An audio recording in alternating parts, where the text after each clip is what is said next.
భగవతి శరణం. శ్రీదేవి భాగవతం. రచన సుబ్రహ్మణ్యం పిళ్ళై గిరిధరన్ గారు. వ్యాఖ్యానము శ్రీమతి మిట్టా లక్ష్మి. యా దేవి సర్వభూతేషు బుద్ధిరూపేణ సంస్థితా నమస్తస్యై నమస్తస్యై నమస్తస్యై నమో నమః. యా దేవి సర్వభూతేషు బుద్ధిరూపేణ సంస్థితా నమస్తస్యై నమస్తస్యై నమస్తస్యై నమో నమః. ఓం శ్రీ మాత్రే నమః. విచిత్ర వీర్యుని మరణానంతరము శోకాకులయై సత్యవతి తన కోడండ్రతో ఇరువురు వితంతు పుత్రులను ఎందుకు జన్మింపజేసినది? మా సందేహములను నీవే తీర్చగలవని సూతుడు అడిగెను. ఇక్ష్వాకు వంశమున జన్మించిన మహాభిషుడను పేరుగల రాజు ప్రసిద్ధుడు. 100 వాజపేయ యజ్ఞములు 1000 అశ్వమేధములను చేసి దేవేంద్రుని సంతుష్టపరచెను. ఒకరోజు మహాభిషుడు బ్రహ్మసభకు వెళ్ళగా దేవతలు మహానదియగు గంగాదేవి కూడా అచటనే ఉండగా గాలి వేగముగా వీచుచుండెను. అప్పుడు గంగాదేవి వస్త్రములు అటూ ఇటూ జారిపోయెను. దేవతలు తలలు వంచుకొనగా మహాభిషుడు మాత్రం రెప్పవాల్చక ఆసక్తిగా చూచుచుండగా గంగాదేవి కూడా అతని వైపు చూచుచుండెను. ఇరువురును ప్రణయబంధమున చిక్కుకొనిరి. ఈ సన్నివేశమును బ్రహ్మ చూచి మిగుల కోపము కలిగి మహావిష్ణుని చూచి, రాజా, నీవు మర్త్యలోకమున జన్మించెదవుగాక, అనేక పుణ్యములు చేసుకున్న తర్వాతనే తిరిగి స్వర్గమునకు వచ్చెదవుగాక అని శాపం వసగను. గంగకు కూడా అదే శాపంను ఇచ్చెను. మహాభిషుడు మర్త్యలోకమున ధర్మాత్ములకు రాజులను గురించి పరిశీలించెను. ప్రతీపుని ఇంట జన్మించుట సముచితమని నిర్ణయించుకొనెను. అదే సమయమున అష్టవసువులు వశిష్ఠుని ఆశ్రమమునకు వచ్చి ఉండిరి. పృథువు మొదలగు వారు అష్టవసువులు. వారిలో జై అను నతుడు ప్రముఖ వసువు. జై యొక్క భార్య నందిని దేనువును చూచెను. ఈ ఉత్తమ కామధేనువగు గోవు ఎవరిది అని తన భర్తను అడిగెను. సుందరి, ఈ ఉత్తమ కామధేనువు వశిష్ఠునిది. స్త్రీ కాని పురుషుడు కాని ఎవరైనను ఈ గోవు పాలు తాగినచో నిశ్చయముగా 10,000 సంవత్సరములు జీవించగలరు. వారి యవ్వనము స్థిరముగా నుండును అని చెప్పగా ఆ వచనములు విని ఆ స్త్రీ ఇట్లు పలికెను. నా స్నేహితురాలు ఈ మర్త్యలోకముననున్నది.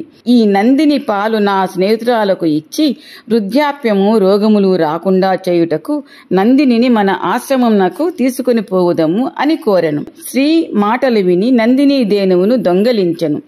ఈ పనిలో పృథువు మొదలగు వారందరూ సహకరించరి. వశిష్ఠుడు ఆశ్రమమునకు రాగానే నందిని దూడ కనిపించలేదు.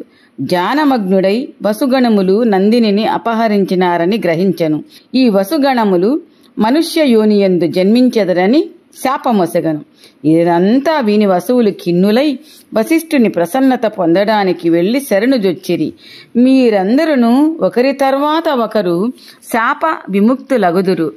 అందుకు ఒక్కొక్కరికి సంవత్సరం వ్యవధి ఉండును. నందినిని అపహరించిన జై అను వసువునకు అనేక దినములు మానవ జన్మయందు ఉండవలసి వచ్చును.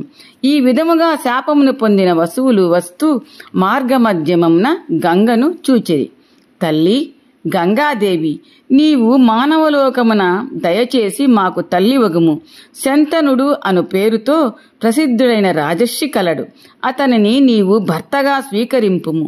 మేము మీకు జన్మించగానే మమ్ములను తీసుకుని వెళ్లి నీటిలో విసిరివేయించుండుము అని వారు కోరగా గంగ అంగీకారమును తెలిపెను. వసుగణములు గంగా వారి వారి స్థానములకు వెళ్ళిరి. మహాభిషుడు ప్రతీపుని ఇంటిలో పుత్రుడుగా జన్మించెను. అతనికి శంతనుడు అని పేరు పెట్టిరి. రాజగు ప్రతీపుడు సూర్యుని స్తుతించెను.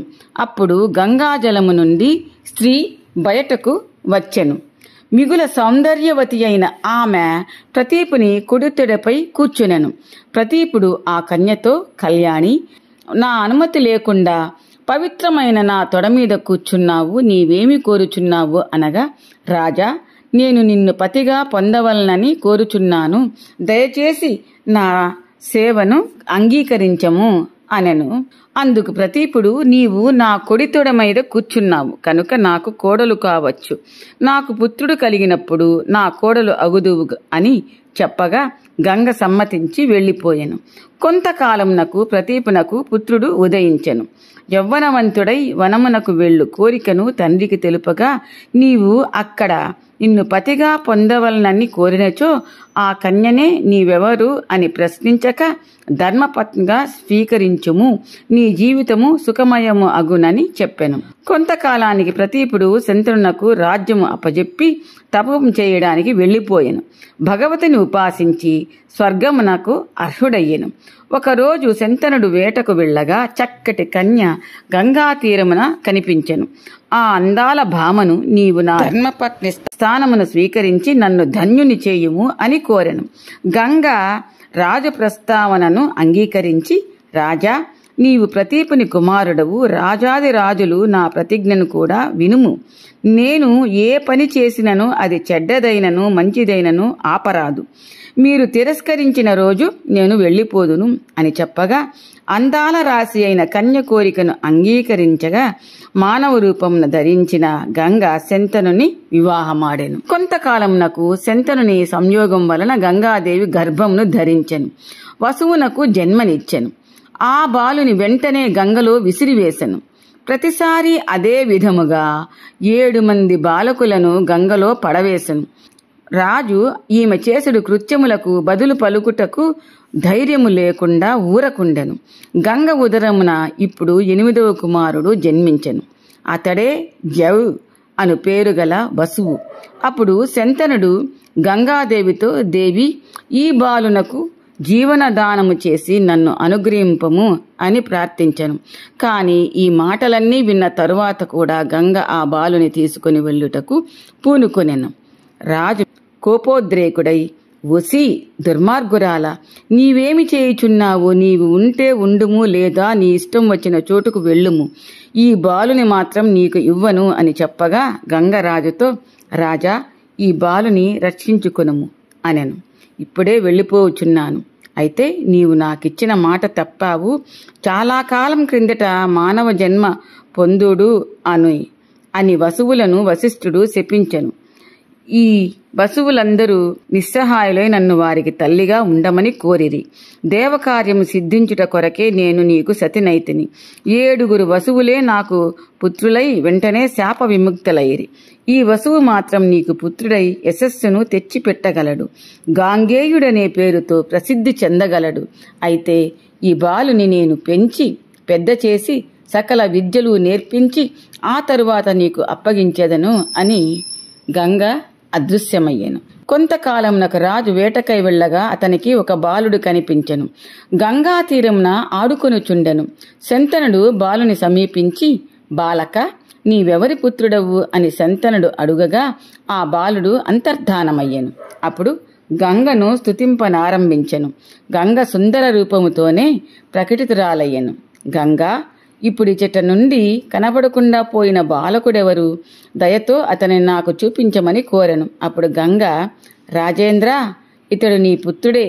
ఈ బాలకుని వశిష్ఠుని ఆశ్రమమున ఉంచి సకల వేదములు, ధనుర్వేదము అధ్యయనము చేయించాను. సకల విద్యలందు సంపూర్ణ జ్ఞానవంతుడయ్యాడు అని చెప్పి ఆ బాలకుని శంతనునకు అప్పగించి అదృశ్యమయ్యాను. శంతనుడు పుత్రుని ఒడిలో ఉంచుకొని తలను మూర్కొనెను.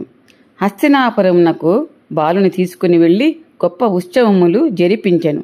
కుమారుని రాజ్యమునకు వారసునిగా చేసి మిగుల ఆనందించెను. మునులారా, భీష్ముని జననము, గంగ పుట్టుటకు కారణము, వసువుల పుట్టుక, శంతనులతో గంగ జీవనము, ఈ ప్రసంగమునంతయు వినినవారు సమస్త పాపముల నుండి ముక్తులగుదురు. వ్యాసుల వారి మొగత వినిన నేను మీకు చెప్పాను అని సూతుడు ఋషులకు వివరించెను. ప్లీజ్ లైక్ చేయండి, సబ్స్క్రైబ్ చేయండి, షేర్ చేయండి.